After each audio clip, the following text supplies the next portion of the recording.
You're listening to the 4-Phase Cycle podcast with your hosts, Dr. Alex and Megan of ZESTY Ginger. If you're looking to naturally balance hormones and learn how to work with your body instead of against it, you've definitely come to the right place. As a duo of an integrative MD and a functional diagnostic nutrition practitioner and best friends, we use the 4 phases of the female cycle in combination with functional lab work and mindset practices to transform the lives of the women we work with. We also have a whole lot of fun along the way. If you're new around here, it's best to start with season 1 before jumping around and plan to roll up your sleeves. Showing up for ourselves and enjoying our lives is what good health is all about. Just a quick reminder though, this information is not intended to diagnose, manage, or treat disease.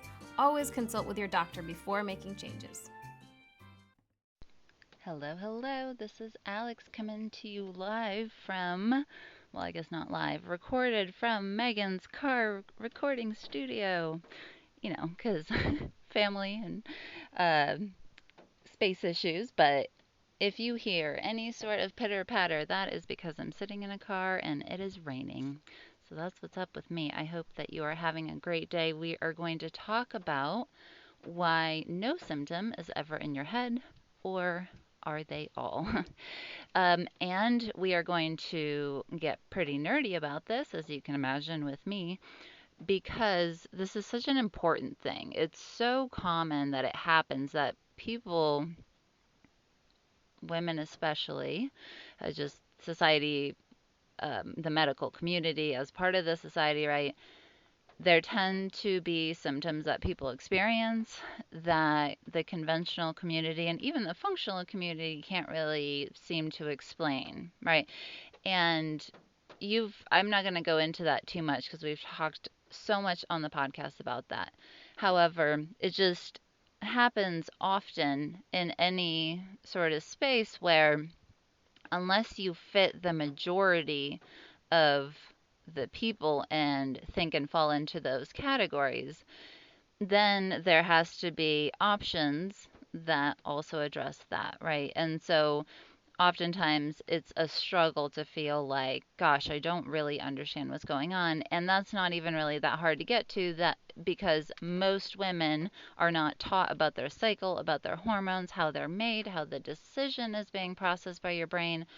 All of those things we're not taught about. So of course we feel like a lot of symptoms, we're like, I don't know what's going on, right? I've talked about spotting a lot on the podcast where that used to be a big thing for me, right? Headaches and spotting were some of my kind of most prevalent symptoms, not unrelated, right? Because when you understand the story between estrogen and progesterone, the fact that I was not ovulating, was not making progesterone, had the um, had estrogen dominance, that's spotting, unstable endometrium, and their estrogen forms that, when they're broken down and unopposed by progesterone, can also enhance or be a trigger for headaches. I have a couple things stacked in that department for my genetics and my personal history and car accidents I've been in, right? There's multiple things with the headaches. However, because I couldn't understand how all of that tied together and how it played out, those things were always very baffling to me, and it felt like I didn't understand what was happening. So then it's easy to think that it's all kind of in your head, like, am I just recreating this problem? And another one of these that I had that was super bizarre, or at least it sounds super bizarre, is I would have nosebleeds out of the right side of my nose when I had my period, right?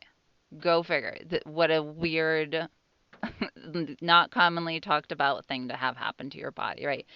Me and also my family, who I'm close with, they kind of noticed the trend of, wow, this happens to you every month, and it just pops up out of the blue, then it goes away. And I was like, yeah, I know, here's the deal. And everyone just kind of looked at me like, huh. So, of course, being an MD, I just got to work doing the research, right? And I saw a case study. There's just one of someone having the endometrial cell spread through the bloodstream up to their nasal cavity. It's like, okay, well, that's one, but what am I going to do about that, right? That would go down the, I go to the ear, nose, throat doctor, they do a scope, maybe a biopsy, or I go and they're like, you're insane, and that's it, right? So I was a little like, I don't want to do either one of those. So I don't know. And also, I know there's different types of estrogen forms as they're broken down, especially for OHE1, that can stimulate changes to tissues. And this is something that you are familiar with already because most people know that low estrogen states, for whatever reason they happen, and also can cause things like vaginal atrophy, right? Older women, and that's why there's all sorts of products and things formulated for that kind of thing. So you already are generally familiar with the fact that estrogen has an effect on tissues, and the whole body's interconnected. And so I thought about it for a while. However, because I've had the same history as many of you, they tell you your labs are normal. They're like, I don't know what to tell you. And you're left feeling like, whether they say it or not, some people are nicer than others. I think we've gotten better as a medical community in general, right? But I had the experiences of people looking me dead in the eyes and saying, this is in your head. There's no reason you should be having this. So, really, what does that do? It divorces you and you from yourself, right? Because it pulls apart that trust factor and really says, I can't trust myself to interpret the things that happen to me. So, with physical symptoms, those are some examples. The same thing is true for things like panic attacks, depression, fatigue, all you name it, right? If someone can't explain it, they can either say, I think it's all in your head, I'm not finding anything, or even if they don't, it's hard not to walk away sometimes from interactions like that going, well, gosh, I mean, if they had found something, then it would have been explained. But I already feel kind of weird about this happening, and now they're telling me there isn't anything going on. Maybe I am just getting all up in my head, right? You end up in the same place. I guess one potentially is a little bit easier because when you're mad at someone else for being a jerk and telling you it's all in your head, it actually feels a little easier to blame someone, obviously, because that's why we all do it way more readily than thinking about how we play a role in something, right? But until we get to that place in life. However, either way, you kind of end up at this question of everything has the door open for, and maybe this isn't real. And really, Megan and I's understanding, we were talking about this in our healthy hormones group call the other day when we kicked off, and why I wanted to have more of, a general discussion about this topic is that the reality of the brain, the central nervous system, and its role in our experience of life is that that concept of one symptom being in your head and a different symptom being real does not really exist. Or we could alternatively interpret it a different way by saying all of them are in your head, therefore we are experiencing it. So we will dig into that here. And I think the reason when you go all or nothing, it's kind of like there are some spiritual or religious beliefs where the concept is nothing really has significance, right? Nothing of the world has significance. And so it's quieting the mind, it's just really kind of emptying out versus everything is significant. Every sign, every experience, everything matters. And you'll notice when you look at people that believe in those spiritual or however you want to put it, religious concepts, a lot of times when you go to statements like that, nothing matters or everything matters, you end up looping back around and both people are like, yeah, we agree, right? Even though the ideas on first glance don't look like that would be the case. But really, if nothing is more important than anything else, then it is also true that they are equally significant. So you can look at them one way or another, but the reality is you're kind of taking everything into account, looking around and saying, what does it mean for me? What is my interpretation of that? And so the same thing is here, where either way you kind of get to the same idea, but I'd like to anchor it back into how the brain actually works and how it creates what we see as we look through our eyes and feel through our body and feel through our emotions and think and all of that, right? So if you are experiencing something, whether it's an actual sensation, a thought, something that you think is happening, all of that is being mediated and created by brain signaling and the central nervous system sensing that as it happens. So it loops back from impulse to the brain through the physical body, emotional body, whatever it is, and then you have to perceive it back by the central nervous system. So it loops back around onto itself. That is why there really is no difference in symptoms at all, whether someone can explain it or not, right? You have the experience internal to you and you are perceiving it, and that is what it is. We make it complicated by trying to pick and choose what parts of our realities we're going to accept and what we actually reject. But when it comes to symptoms, it's not that that process is necessarily bad, but what does happen when you apply it to symptoms then is that you are then saying, sometimes I can believe myself and sometimes I cannot. And really, if you are experiencing it, then you can say, I believe me on that too. What's cool about that is that sometimes we can say, this is not a symptom, even though it's happening and I believe that it is real for me. I am not planning, or it is not my intention to focus in on it, try to solve it, right? That doesn't mean we have to act as if every symptom is a huge problem that we're trying to figure out and do all the things, right? That's not what I'm saying. But when you actually believe yourself, say, none of this is ever all in my head. I am really truly experiencing it. Then from a place of unity, right? Internal cohesiveness and wholeness, then from the empowerment behind that, you get to make a decision about what you're going to do with that symptom, right? For my nosebleeds, at some point, I was like, you know what? These are really not, they weren't very significant nosebleeds. They would stop in like a minute. It was just kind of bugging me that it happened. I was like, all right, well, it's happening. I'm doing all the things for myself. This was back when I was still balancing my cycle more. I'm like, I'm doing the work. I'm not going to change my protocol. I already have my lab work. Like, I could spend a lot of time being crazy about trying to figure this out or shame myself into being like, this shouldn't be happening.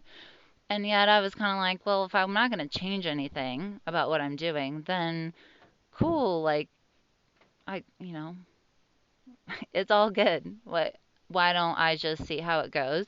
And lo and behold, it went away.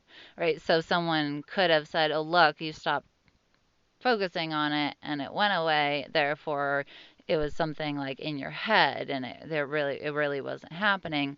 And at the same time, it doesn't really matter that I never got to the bottom of it other than to say, I healed, I feel good, it resolved, and I don't need to think about it more than that. It's real to me. And internal things are even more like that because a nosebleed you can show someone. And I specifically, I'm using physical symptoms because I think a lot of times people are like, well, yeah, anxiety, that's just to me, but this is, right? And there's lots of questions.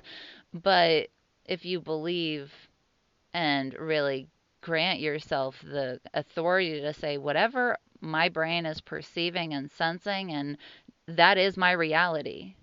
that's all we ever have. This whole thing where we agreed on certain realities, right? And there's more of a momentum behind them. That is in a way true, but really we choose which realities we buy into, and you see that playing out in the world all the time. That's not something I have to go into here, right? We kind of just look wherever we want to see. And then because that is true, and we can say, I believe myself no matter what is happening, then you say, this is what's happening. What do I want to do in my approach to it? Now you're really cooking, right? Now you're not like spending your time and energy with the wheels just spinning, going, maybe it's real, maybe it's not that big of a deal, I don't know what it is, what should I do about it? All that stuff just kind of really simmers down. I'm not saying it goes away totally. However, that is truly making decisions from a place of wholeness and empowerment. And that really is the whole reason I think the concept of one symptom being in your head and another symptom not being in your head is so damaging for people's health and their lives. It's like gaslighting yourself, right? So I'm hoping that this is making sense why, because of how the brain works and because we perceive everything in our head, that then it really stands to reason that at the very least we give ourselves the belief and the credit for what we are experiencing, and then take the action or the lack of action and attention to something that we then decide to apply to that. And then really what's cool is that it tends to snowball, because once you really start to be like, yeah, whatever I say goes, then you go to some other physician or healthcare provider and they're like, that doesn't make sense. You're not walking out there crying. You're kind of like, all right, guy, I'm experiencing it, so I'm going to do that. So let me give you an example. So there are people that have reached out to us with things like, hey, my nose gets stuffy when I go to this place, and I can't tell if it's the chemicals in that place, the potential mold in that place, or the environment, or maybe it's all in my head, right?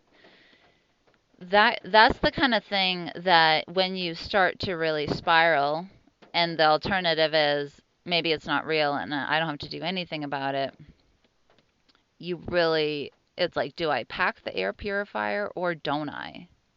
Right? And then you're like, why would I pack the air purifier if it's in my head? And now you don't know what to do with the air purifier. Whereas I think the way that when you start interacting with, like, my nose gets stuffy, there may be environmental things that impact it.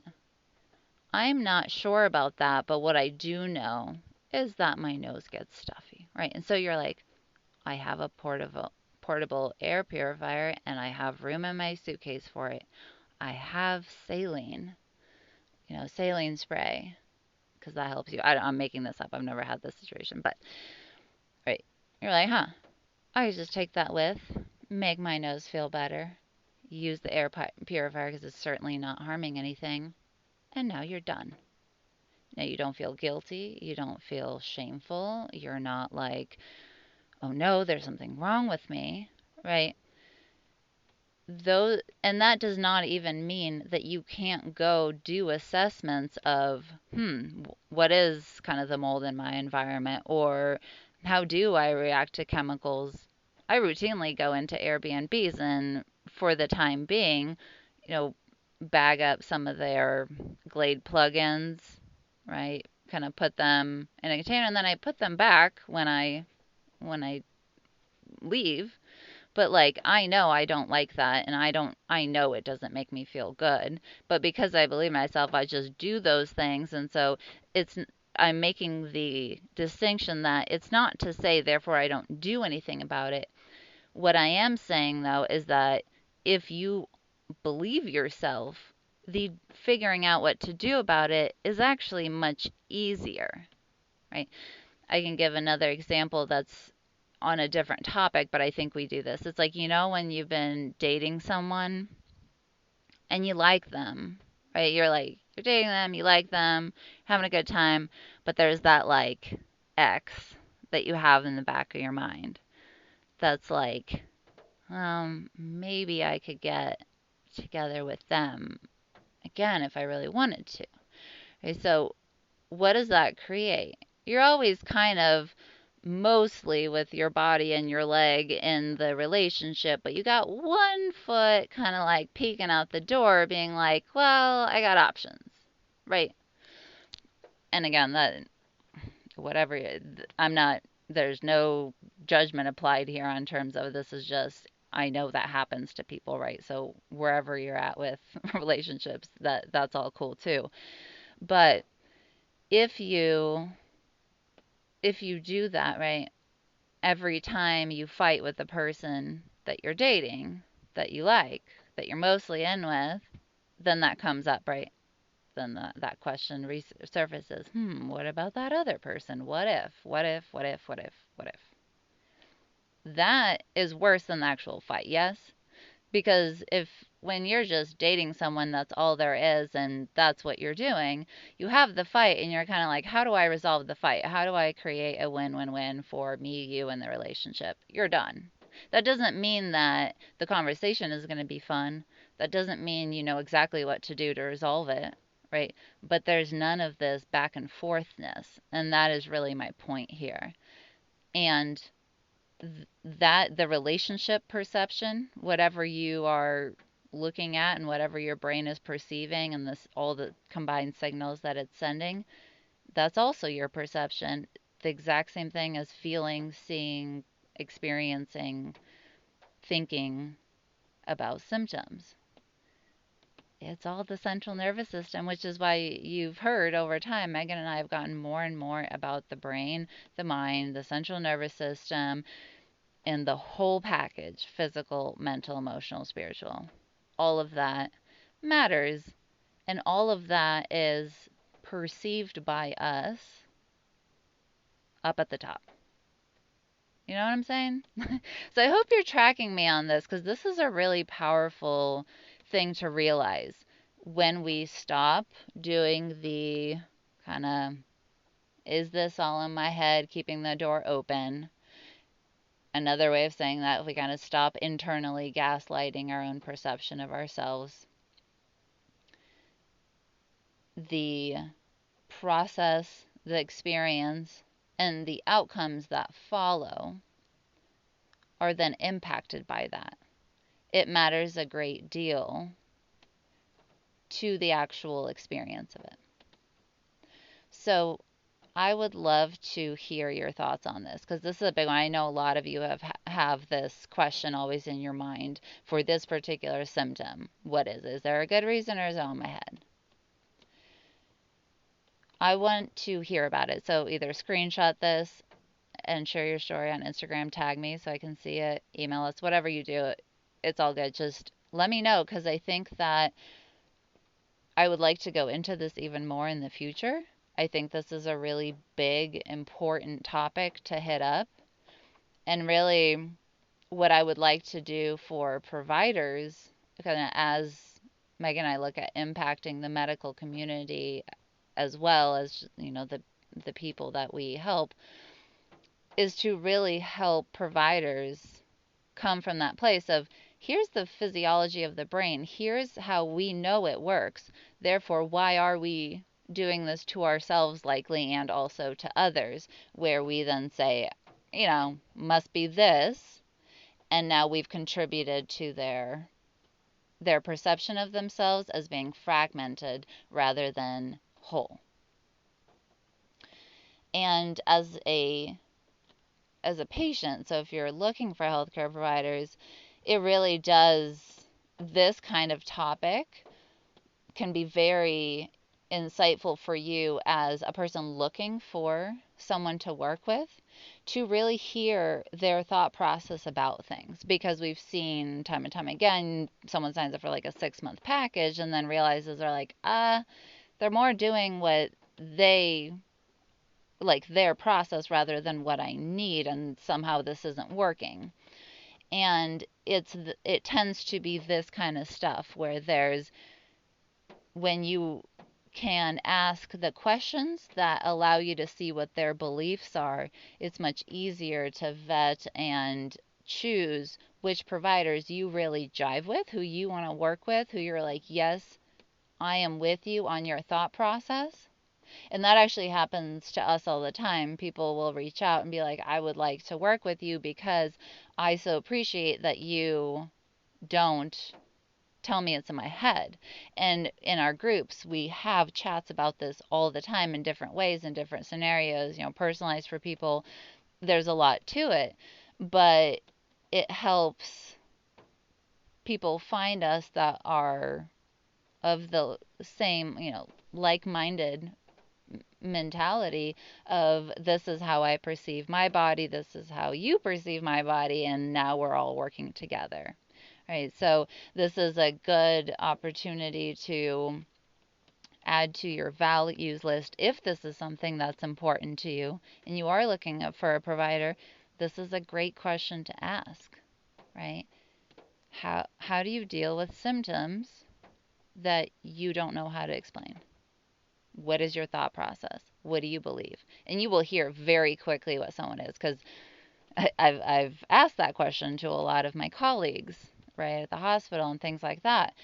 And it tells me a lot about who they are as a person, but also how they treat themselves. And sometimes you can kind of see, or I have experience, and again, this is my interpretation based off the perception of my brain, but what I have seen is that those people tend to also ignore what their body and mind and emotions are telling them, and they tend to be quite unhappy as people. Whereas the folks that are like, hey, this is what it is. You tell me it's that, it's that. Like, let's figure out what we're going to do about it. They also tend to do that to themselves. And you've heard this before, but one of Megan and I's sayings that we talk about a lot is how you do one thing is how you do everything. Right? So those kind of things are, it's not just how we react it to other people, but more than likely we are doing it to ourselves, and vice versa. If we are gaslighting ourselves for our own symptoms, we can start to think about what happens when someone that we love around us or whatever comes to us with something that we either don't understand or can't explain. And then we have more insight about that too, however it shakes out for you. All right, so thanks for hanging with me. I love this topic, super passionate about it. Please reach out to me. I want to hear what you think and what your experience has been. But I'm sending you lots of love, and I'll talk to you soon. Thanks for coming out to hang with us on the podcast. It is our goal to transform the way women are treated in healthcare. And we need your help. We need your help to get the word out. We have a lofty goal of 1 million downloads. And we know that as this podcast grows, we're going to be able to reach more women, get more amazing speakers for you, and bring the most cutting-edge information. If you found these podclasses helpful, please take a moment to text 5 women you know the link to the series. We appreciate your help so much. Can't wait to see you next time.